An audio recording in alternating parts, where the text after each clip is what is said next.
Welcome to Nothing Less Than Extraordinary, and an amazing podcast dedicated to ordinary people like you and I that have done extraordinary things in our life. I want this to be a human celebration of the human struggle in this journey called life through its up and down and twist and turn. May their life stories inspire you to reach your greatness and to reach your full potential. It is going to be a lot of fun, lighthearted, and raw in all its form. We will cover topics such as love, depression, divorce, parenting, woman in business, anxiety, addiction, self-love, forgiveness, and so many more. I am super thrilled and honored to have you here. My name is Ridon. May you have a great listening. Hello, everybody. I get to have Rennie Gabriel for the second time because the first time I had an amazing interview with him and I forgot to hit record. And I was so embarrassed. I was like, for months, it's been laying down and just saying, oh my God, his message needs to go out in the world. And I am so embarrassed to reach out to my Rennie to say, I forgot to hit record. So I had to put down my ego and just say, you know what? He's such a sweet man. I'm just going to put it out there. Rennie, I forgot to record our interview. Would you like to do a second interview with me? And he was so gracious to say yes. So thank you. You are welcome, Ree. And anytime I get to spend time with Rennie, like he's one of the few people. There are so many amazing people out there, really. I mean, as I get to meet and network with a lot of individual, I would say the majority of people are very sweet and kind. But he's definitely one of my favorite, one among my very few little knit. That is my favorite. So the fact that I get to spend an hour with him today is like... So I'm going to do a little brief intro of Rennie Gabriel. Rennie Gabriel, at the age of 50, he was broke. After 2 divorces and a business failure, he went from being broke to being a multimillionaire. And today, well, not today, for the last for many years, he's a philanthropist, and he can correct that. So 100% of his profit is being donated to the shelter for soldier. And I think it's an amazing cause. And he also is a TED Talk speaker. His TED Talk is amazing. Definitely should check it out. So you can see wealthonanyincome.com to check out his website as well. I want to make sure he's also an author. I don't want to forget anything else. But today our topic is going to be couple and money. I mean, we all struggle to some extent with money. And so Rennie is going to kind of help us demystify that and teach us the 3 secrets of the wealthy. So welcome, Rennie. Oh, thank you, Ree. It's a pleasure to be back on the show with you, even though the first one disappeared. It's a good excuse for me to see you again and stay connected to you. So I'm all good. Yeah. And the timing is great too, because in October I've got a workshop coming up called Couples and Money. Mm-hmm. And really it's not an upsell to some expensive program, but it's a 3-hour workshop. Mm-hmm. And the fee for it is a donation directly to the charity. Mm-hmm. So it's not 100% of the profits for that. It's 100% of the revenue. Mm-hmm. Mm-hmm, exactly. And it's amazing. It's very affordable. And I'm definitely signing up. I got my hubby to join me on it. So I'm super excited for that course. I'm going to learn quite a bit. So how about, Rennie, I am going to just please take us back, and I might make you repeat, but I'm sure your story has so many twists and turns and so many stuff that you want to maybe share and add in that I didn't get to hear the other time. But, you're growing up, how that was like for you, being completely broke after 2 divorces, the feeling that you had, and what actually gave you the strength to kind of rebuild yourself and rebrand yourself to where you are today. Oh, yeah, that sounds like more than one question. I'm all about loaded questions. Yeah. So I'll start with, I guess what I would, when we're talking about couples and money, one of the most important things we would talk about is attitude. Yeah. And there's certain attitudes that are very important for one partner in the relationship to understand about the other partner. Well, actually, there's a bunch of them, but it's, yeah, how they perceive money and how they grew up and things like that, what they're bringing to the table. And so, what I was bringing to the table of my previous relationships before my last, final, best third wife was the idea that because I was a latchkey kid and parents weren't around to take care of me, I just made up the idea that I'm responsible for myself. There's no reason to ask anyone else for help because there isn't anyone even there to ask to help me. That kind of, what I want to say, attitude of a 5-year-old child is really not appropriate to run the body of a 40-year-old. And so I was fortunate enough in a seminar or workshop. Oh, your doggy said hello. I got 3 dogs at my feet. Any moment, one of them could hear a flower open and start barking. But the point being, I realized I needed to be willing to ask for help. And in the seminar, I decided to do it. And the most interesting thing was that the one person in the seminar I didn't want to have anything to do with was the one person who offered to help me. Oh, wow. That's really interesting. Yeah. Yeah. I needed to do, well, I mean, so I learned a lot of things. One is it's okay to ask for help. 2, people do want to help you. And 3, you have no idea where it's going to come from. That's true. That's true. And yeah. So talking about this person, he was, I would call, a super geek, the kind with the pencil protector in his pocket and the pencils and pens. And it turns out I needed help in creating what's called a PERT chart or a flow chart for this project. So I said, I need help for that. He was the only person who offered to help me. And it turns out he worked for McDonnell Douglas or Lockheed or someplace like that as an engineer doing PERT charts and flow charts. Oh, wow. Okay. So the one person I didn't want to have anything to do with, and it turns out when we got together, and he was the nicest person in the world. I was thrilled to know him. Oh.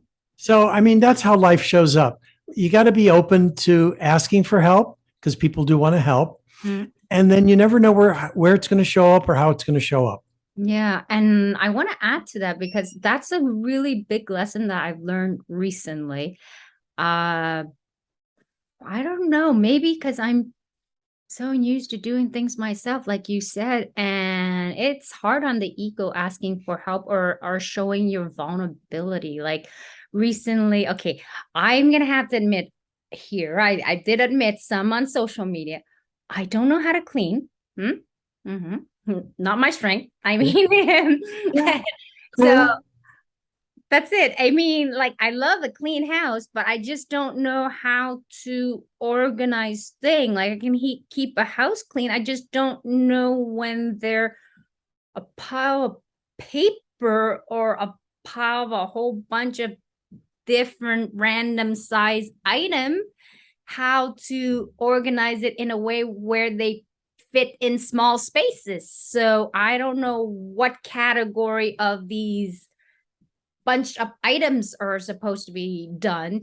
And so I actually had to put down my guard because my boyfriend loves a clean home, maybe a little bit too clean.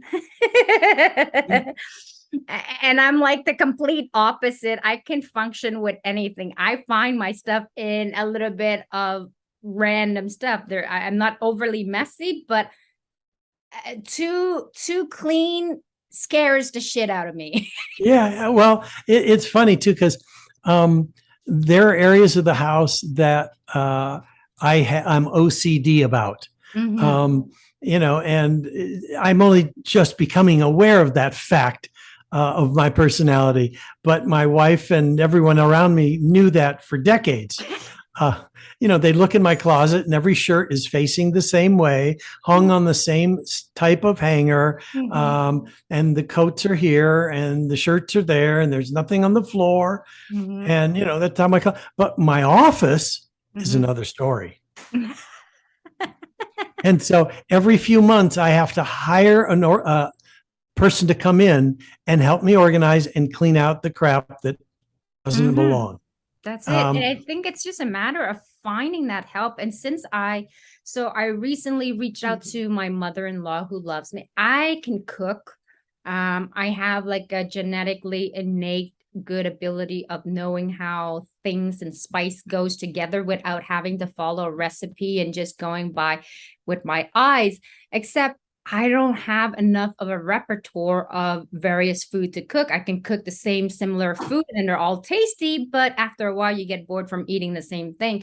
Because as a child, I grew up where I had to work with my parent constantly, 7 days, 24 hours a day, including keeping my grades up. So those were my two priorities. So there was no time in learning how to clean and organize and how to properly cook. It's only later that I learned how to cook.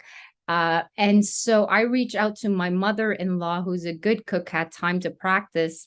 I said, Mom, I'm not good with cooking, and I really need you to show me a system of like simple cooking. And she bought me easy recipe book to do that. So I am actually a very curious individual and I'm always open.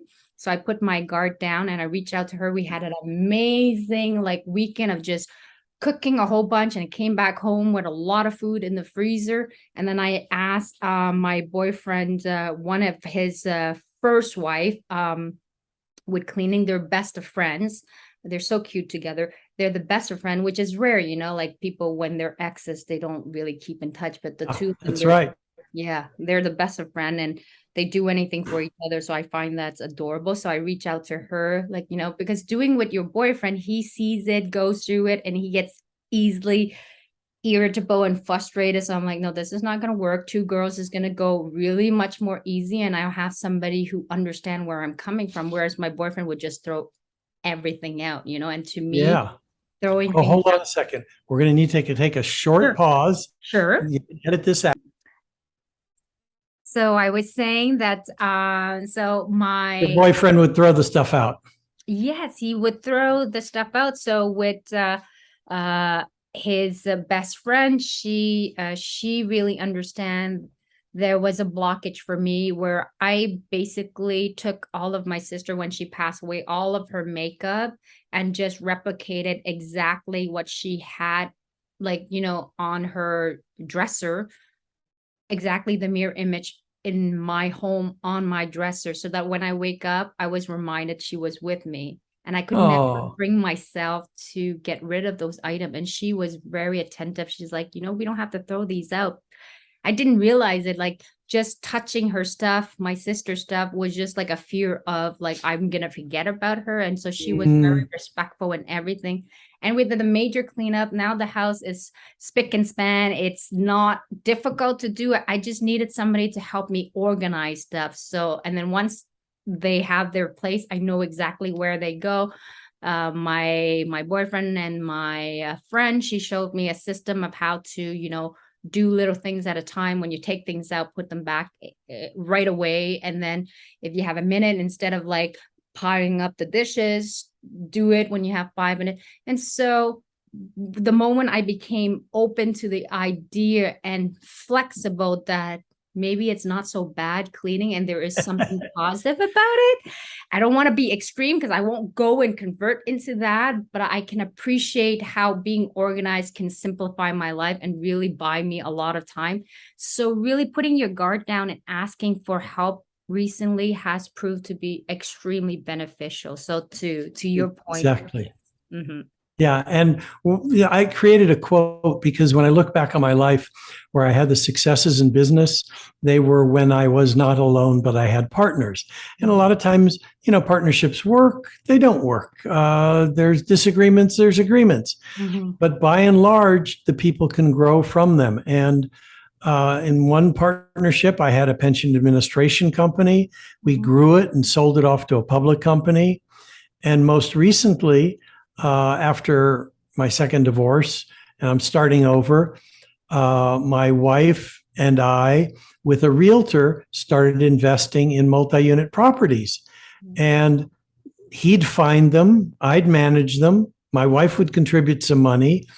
And within 5 years, we went from practically ground zero to Mhm. millions of dollars of apartment value. That was a beautiful story you told. Yeah, it's very inspirational, which brings to the point like, okay, so if somebody was going to go, okay, that sounds good. Like working with people and partners are great. So what do I look in a trait of? Because I think the synergy of people, I mean, their strength and weaknesses that combines with yours complementary. How do you spot partners that are going to be good and long lasting? Because you can have partner where you have like an instant magnetism. I don't even know if I'm pronouncing the word properly, but Close enough. you guys understand. Yeah, right. That you have like an instant connection, but it fizzes out pretty quickly. So you want like a long-term thing. So what are the traits, some of the traits that you would look in a partner? They do need to have skill sets that are different than yours, which is crucial. Mm. And if you look at examples in very successful businesses, I may have asked you this before, but do you know who Charlie Munger is? Yes. Okay. Now I know the answer because you gave it to me last time. Yeah.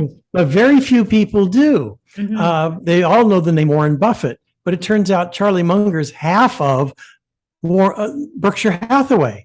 And if you go back to Apple Computer, when Steve Jobs, who always, was well known, well, a lot of people knew who Steve Wozniak was. Steve Jobs was a visionary. Steve Wozniak could execute on that vision. Same thing with Charlie Munger. And the key is having one person who can be a visionary, who sees what needs to be done, who wants to create it. But you do need to have in that partnership someone who can execute on that vision. And, if you have two salesmen trying to run a company, it doesn't work well. You have to have two bean counters trying to run a company, it doesn't work well. You need these divergent skills. When you're looking, right. When you're looking, that's one of the keys. Right.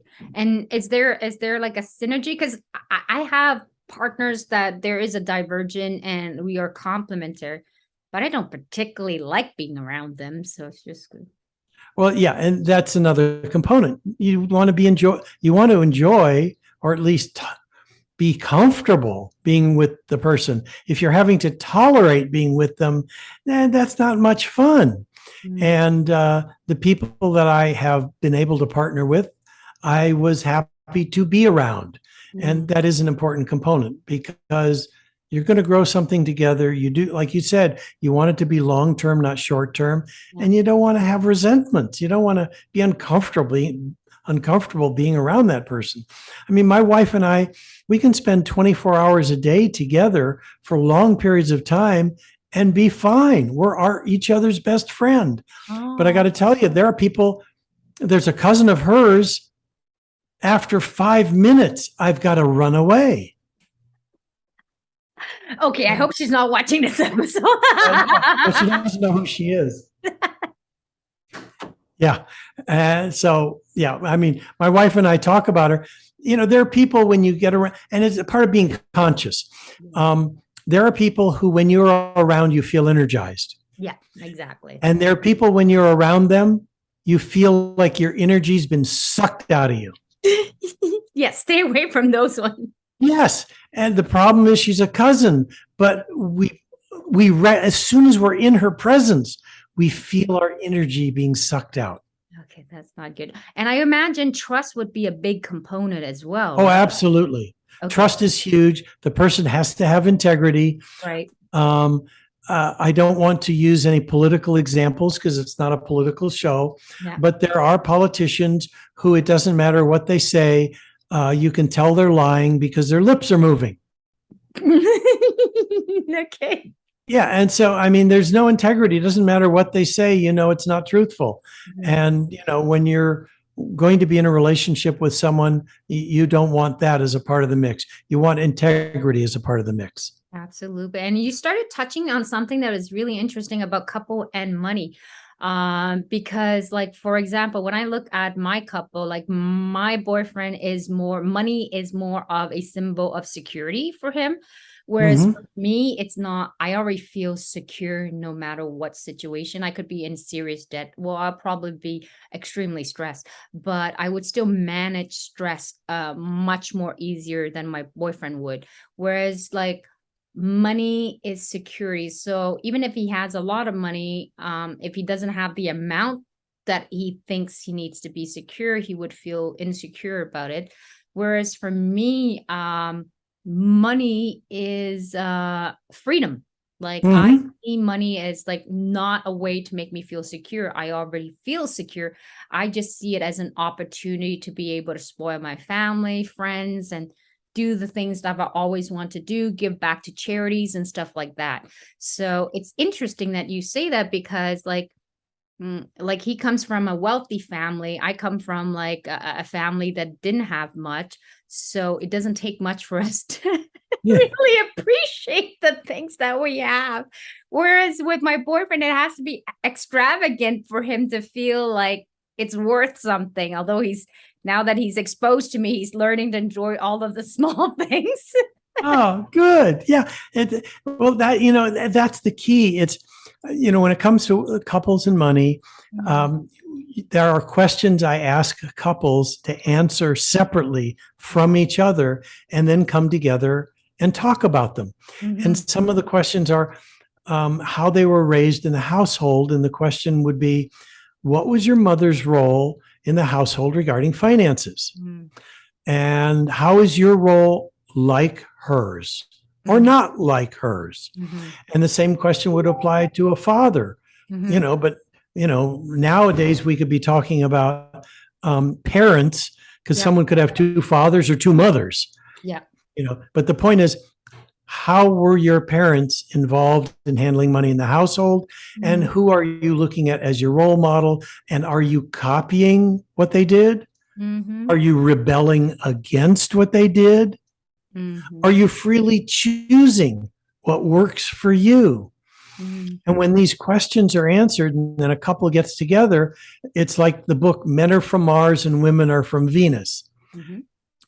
Men and women have different ways of talking and feeling things. I'm not saying all women or all men are a certain way, but the majority, as an example, when a woman is talking about a problem she's facing, if she's talking about it to a man and the man says, well, I've got the solution, it's a bad thing.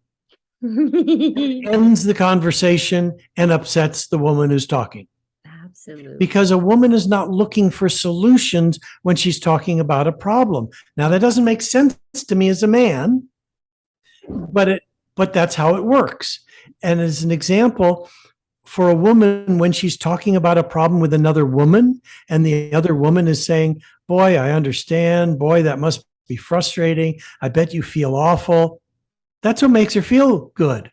Yes. Is the understanding of her feelings, not getting solutions. Now that it really is bring up a really interesting, because men and women are completely different for sure. And the level of stress that we in our brain, how we process data as well, that's another thing. But I find it interesting, like it's almost like a default for men to problem solve, because otherwise it'd just be like, why are you telling me this if there's nothing to fix? Exactly. But when two men talk, that's exactly the point. I'm telling you this so that you come up with suggestions and solutions. Okay. Yeah. I mean, if I'm a man and I'm talking about, I can't meet the mortgage, or I'm sitting on this credit card debt, and someone starts asking some questions and providing some solutions, that's what I'm looking for. If I hear, oh, that must make you feel really bad, you're probably stressed. What the hell? That's not of any help. So funny. So it's understanding that men and women process things differently, and questions for couples to answer allows for each other to understand where the other is coming from. And that understanding creates the common ground so they can move together and have joint goals and work on them together. So what from your experience have you seen in couple that's been like key ingredient that helps them move well along the path of money? Like what is it that they have to be able to have in common to feel like they're not on two separate playing field, you know? We get to the values. We have to have identical values. If one person values how they look to total strangers Okay. and the other person only values a sense of security, until there can be some common ground regarding that, it's not going to work. And as an example, in my first marriage, my wife would spend everything she owned, everything she earned in a week on one purse. Oh, wow, that's And horrible. and our values weren't aligned. We were together a long time, but the point is that the marriage ultimately ended, and I was able to find someone who I had more in common with in the values department, and that's a key.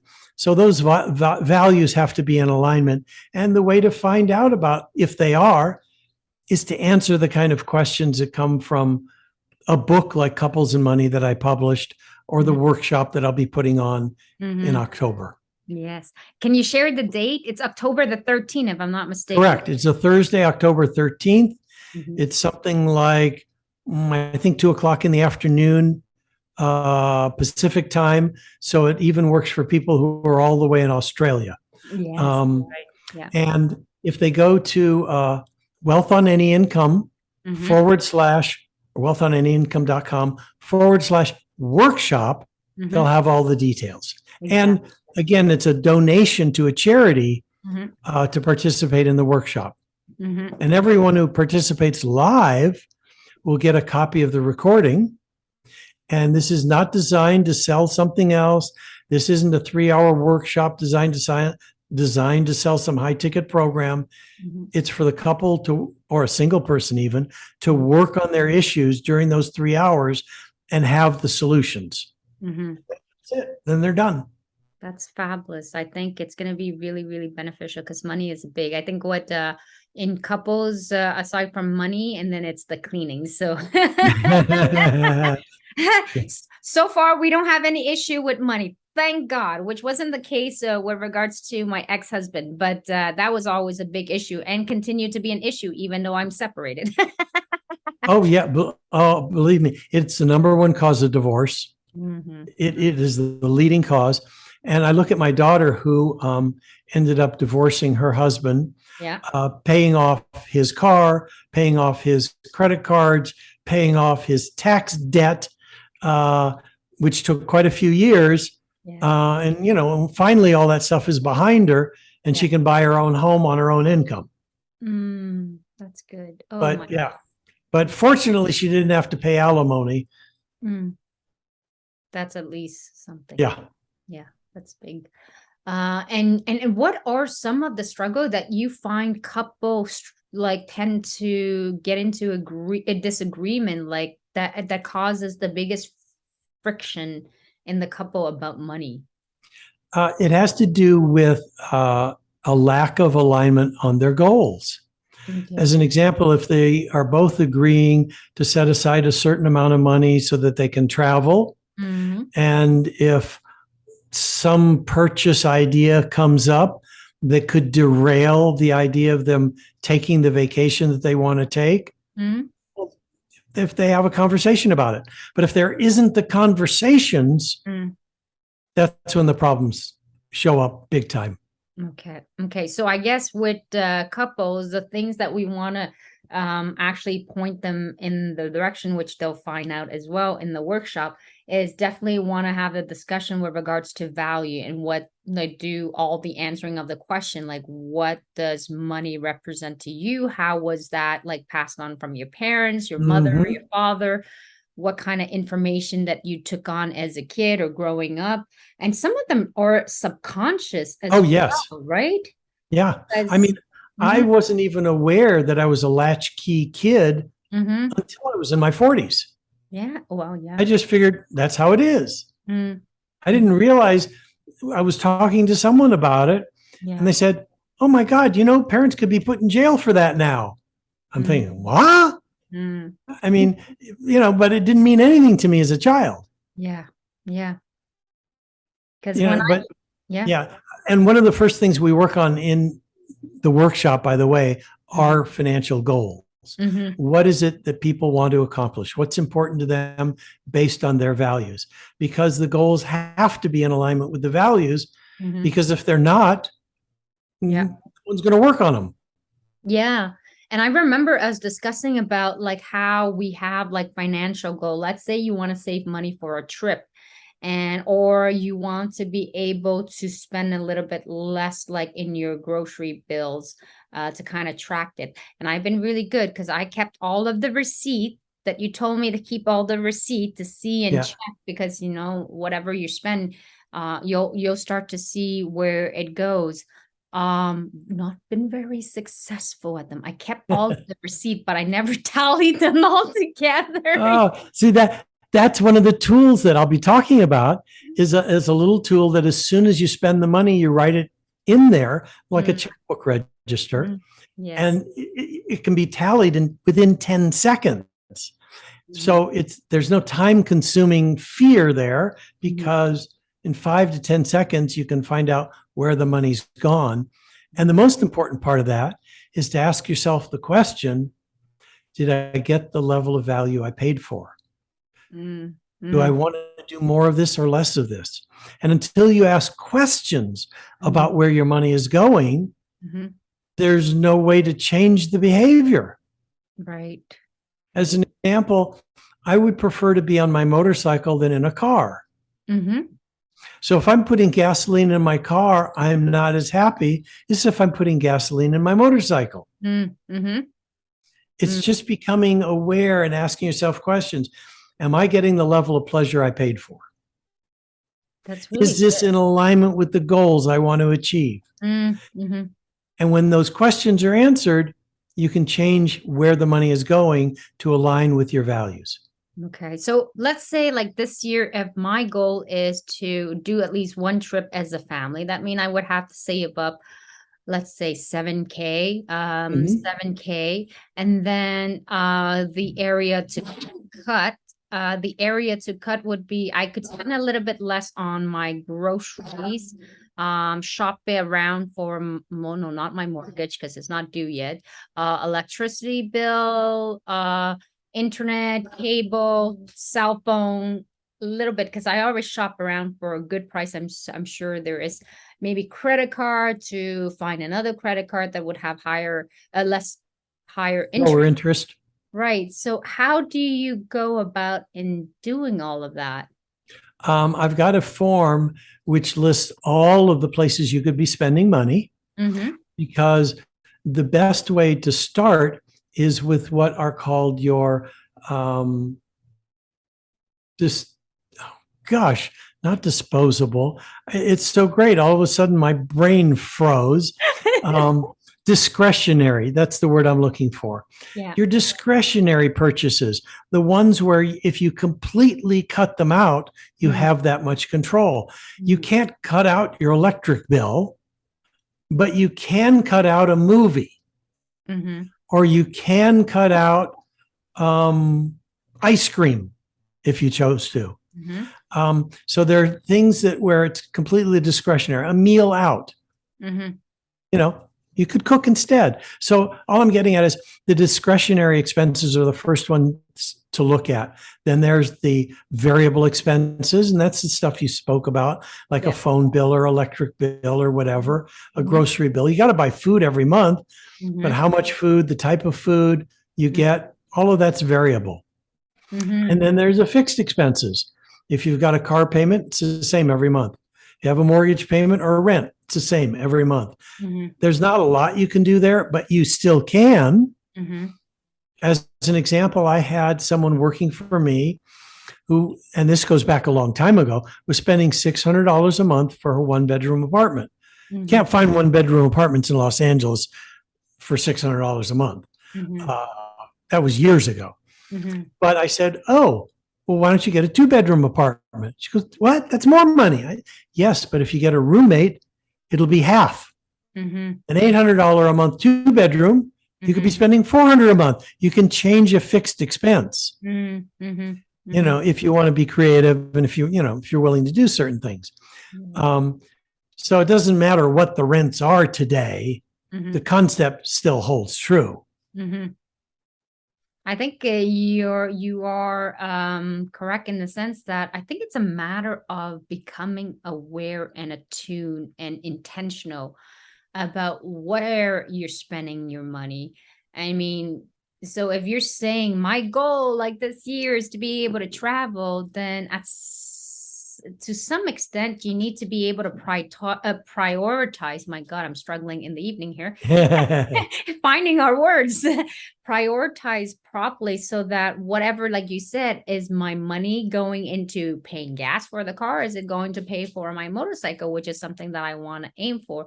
So it's just making a conscious decision to make sure that it's aligned with your objective.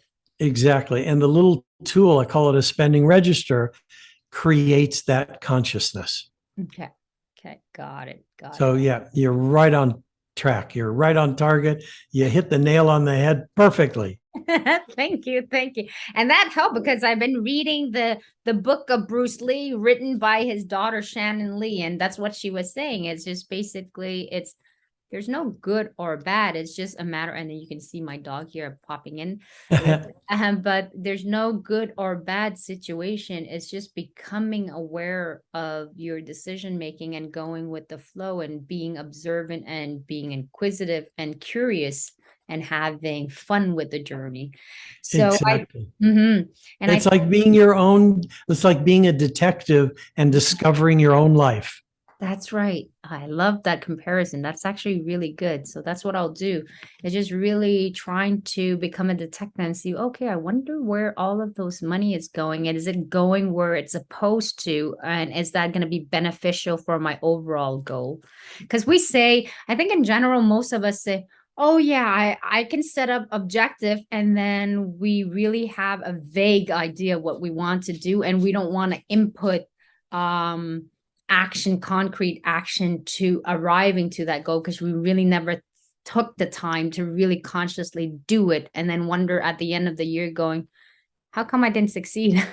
Yeah, but you know what? There's also a fear that a lot of people have had, and I've had them express it to me, where they'll talk about a goal and they're afraid to take the steps on it because they're not sure that's a goal they really want. Oh, okay. And so they're afraid that if they start taking action on it and they find out it's not what they really want, oh my gosh, then what? Well, then what? You pick another goal. But the only way you'll know if it's the right one is if you start working toward it.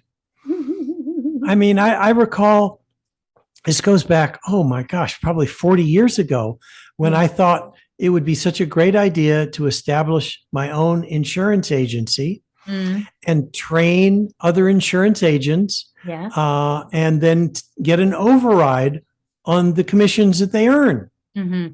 And so within, I don't know, 1 to 2 weeks of establishing this goal, someone came to me and said, Rennie, I'm thinking of starting up an insurance agency. Would you partner with me on it? I said, sure. So we started to work together on it. And I went out on some field calls with some other insurance agents for, to help train them. And I found out I absolutely 100% detested the process. So until I started working on this goal of having my own insurance agency, did I not recognize I would absolutely hate this and I want nothing to do with it. It's true. You have to try it before you can actually say whether you like it or not, right? Exactly. And so that's the way it works with a goal. You establish the goal, you work toward it, and then you find out, oh my gosh, I can't, this is not what I want. Well, fine. You pick another one. There are so many goals that we can have in life. I'm 74 years of age already, and I'm looking at, well, gee, I'd like to do this. I'd like to do that. I'd like to do, you know what? There's no way I could pursue all of the goals that I have. Mm-hmm. My God, I just want to say 73, you look good, Rennie. I was thinking Oh, you're like 50 something. Seriously. thank you. But yeah, I do. I have to admit, I do fool a lot of people. Yeah, you do. Do you like eat well or do you exercise or what's Yeah, do you have a youth I balance exercise. somewhere? I eat adequately. Okay. Um, but yeah, I do exercise. I've exercised my whole life, but Okay. that has nothing to do with keeping hair on my head. It just that's how it showed up. You have to thank the Lord, whoever blessed Yep. it. There you go. But that's great. Exercising is good. So that definitely helped as well. And the other thing that I remember when we talked in the first episode, because you had so many good stories. So the thing that I want to translate in terms of message to convey to people, I remember you saying you weren't very good at school or very good at math, but there's something about the not being a broker, but like the whole concept of like understanding number in another form that made you capable of doing and understanding how money works, right? Yes. So I Yes. think there's a yeah. You were very close. It wasn't that I wasn't very good at math. Oh, It okay. was that I failed it. Yes. Um, yeah. Now the teacher did give me a D Hmm. because I turned in all the homework. I tried my absolute best on every exam, and I did not pass one of them. I literally failed every exam, but he gave me a D because he knew I was trying. I was absolutely trying my hardest, and he wasn't going to have hold me back from graduation of high school because I just could not get it. Mm, Um, and I did find that when it came to concepts around money, it made perfect sense to me. mm, Future values, present values, discount, amortization, depreciation. Once those were explained to me, they made perfect sense. mhm. And so, yeah, doing well with the money had nothing to do with the fact I couldn't do very well with math at all. Yeah, and that's a good inspiring story because there are many people out there that thinks, if I'm not good at school or not good at a certain subject must mean that I cannot qualify to be good at this or that. And when I look at the situation with my boyfriend, I don't know if he even passed high school.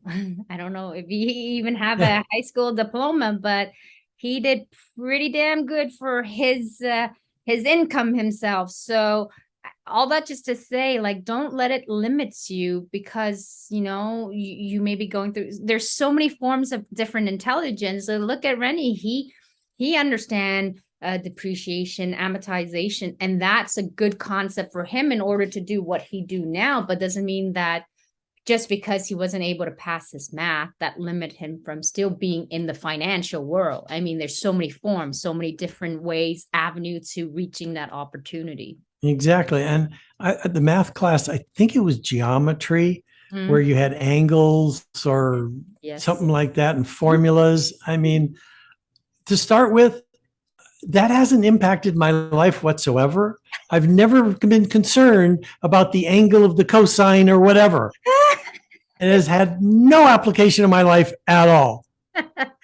We're not preaching for people not going to school. We're just No, saying no, we're there's not different doing that. forms. But what we are saying is Yeah. it doesn't matter how you did in school. It has no indication of the success you can have in life. And there are many, many successful people that may not have a high education. Look at Ford. He barely he doesn't have much education and he's made a name for himself and a whole bunch of money. So all that just to say that your story is very inspirational to see that you despite not being good at math, you gave everything you got. And that's what we're saying to people. Give everything that you got and try at it. And then just be open to the ideas that there's other way around trying to achieve your goal. And I'm one who really believe that just because one path does not lead to that objective, just don't give up. Keep trying because there's so many ways to go to the same final. Doesn't matter how you made it there, so long as you don't hurt nobody or cheat on nobody. There is always a way. It leads to the same objective. That's all that's important. Yeah, I just realized there's a good analogy when it comes to multiple paths to the same result. Yes. If you look at the computer and if you're working in a document, there are probably three different ways of saving it depending on the button you press. That's right. Yes. And it's the same thing in life. You're not limited to one way of doing something. Mm-hmm. Mm-hmm. And I love that analogy. It's really good. It's true. It's so many keyboards, so many different ways, so many different areas to click on the computer in order to perform the same action. You're right. Mm-hmm. Exactly.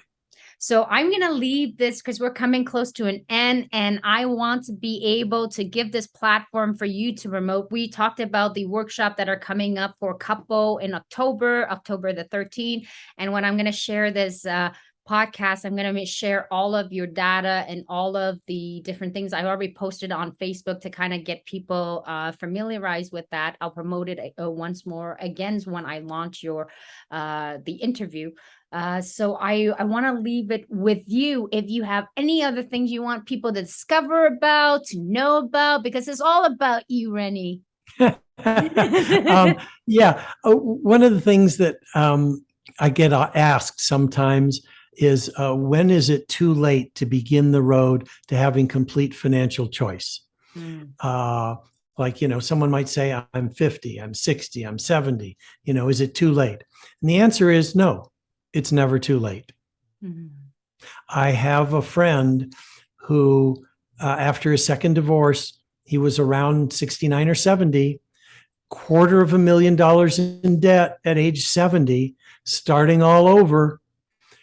And now he's worth over $2 million. Holy crap, that's possible? That's so good to know. Yes. And so when someone says, whatever the age they are, if they're 75, 85, I don't care. Is it too late? No, it's never too late. Very good. I look to be like I'm frozen. I don't know. Yes, you.